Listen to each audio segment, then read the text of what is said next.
Napapunta kami ng Siem Reap. Galing kami ng Phnom Penh. Ilan lang kami na pasahero at 6 hours yung biyahe. Mayroon namang stopover para kumain at makapagbanyo. At relax ka rin naman sa biyahe dahil malawak ang space. At finally ay nakarating na rin kami sa aming hotel. So ito yung aming kwarto. Ito ay family room. At ito naman ang itsura niya sa labas. So meron tambayan dito si Don Luca at meron namang swimming pool. Pagkatapos ng buong maghapon na paggala ay meron kang pagtatampisawan. At kinabukasan ay ang unang araw ng aming tour. So nagbook kami ng tuk-tuk sa Grab pero paglabas namin ng Angkor Wat, yung nasakyan namin doon ang naging service namin sa mga susunod na araw at hanggang sa natapos yung aming ilang araw na pag-tour. So nagbayad kami ng mga 20 euros sa buong maghapon na yun. It's cushion, eh?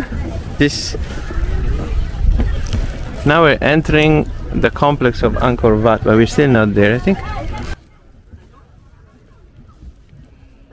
Naandito na tayo ngayon sa Angkor Wat at pasok tayo sa loob ngayon. Pero kinakailangan ng Angkor Pass bago kayo makapasok dito dahil chinecheck nila doon sa may gate. Siguro mga 2 o 3 yung nag-check ng aming ticket. Pwede kayo bumili ng ticket sa Angkor Ticket Center pero mas maganda kung sa online kayo bibili. So meron silang 1-day pass, may 3-day pass at pwede itong gamitin sa loob ng 10 araw. Meron din silang 7-day pass at pwede naman itong gamitin sa loob ng 1 buwan. So kung balak mo mag-stay ng medyo matagal, pwede mo itong gamitin at pwede mong balik-balikan yung mga paborito mong puntahan. Okay, so magkano ba ang ticket? Ang bata ay libre pero hindi ko alam kung hanggang ilang taon. Pero yung anak ko ay 8-year-old at libre naman siya. So kami ni Luca ay nagbayad ng $62 bawat isa. So nagbayad kami ng $124.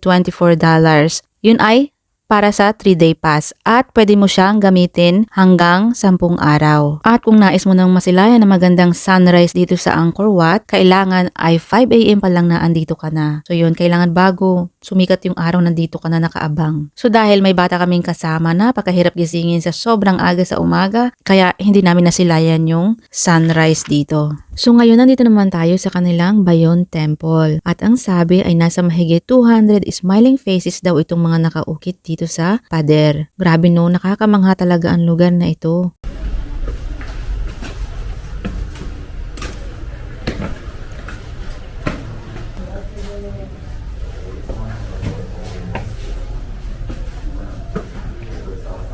Jinsui, 对，Jinsui，哇，看一下。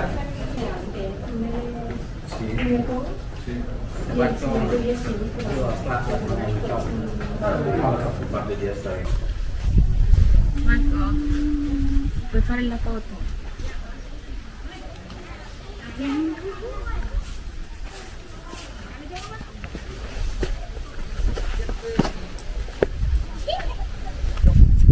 Thọt đấy mình người bò mình ba cái con thì trăm tè ôi bò trăm thọt ở bàn ở gì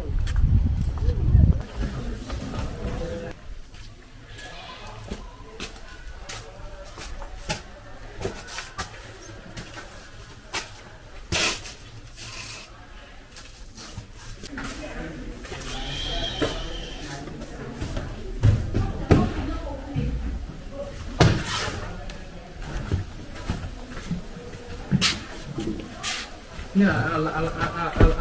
Dạ, tôi sao lóc? Mà ngọt thôi nha.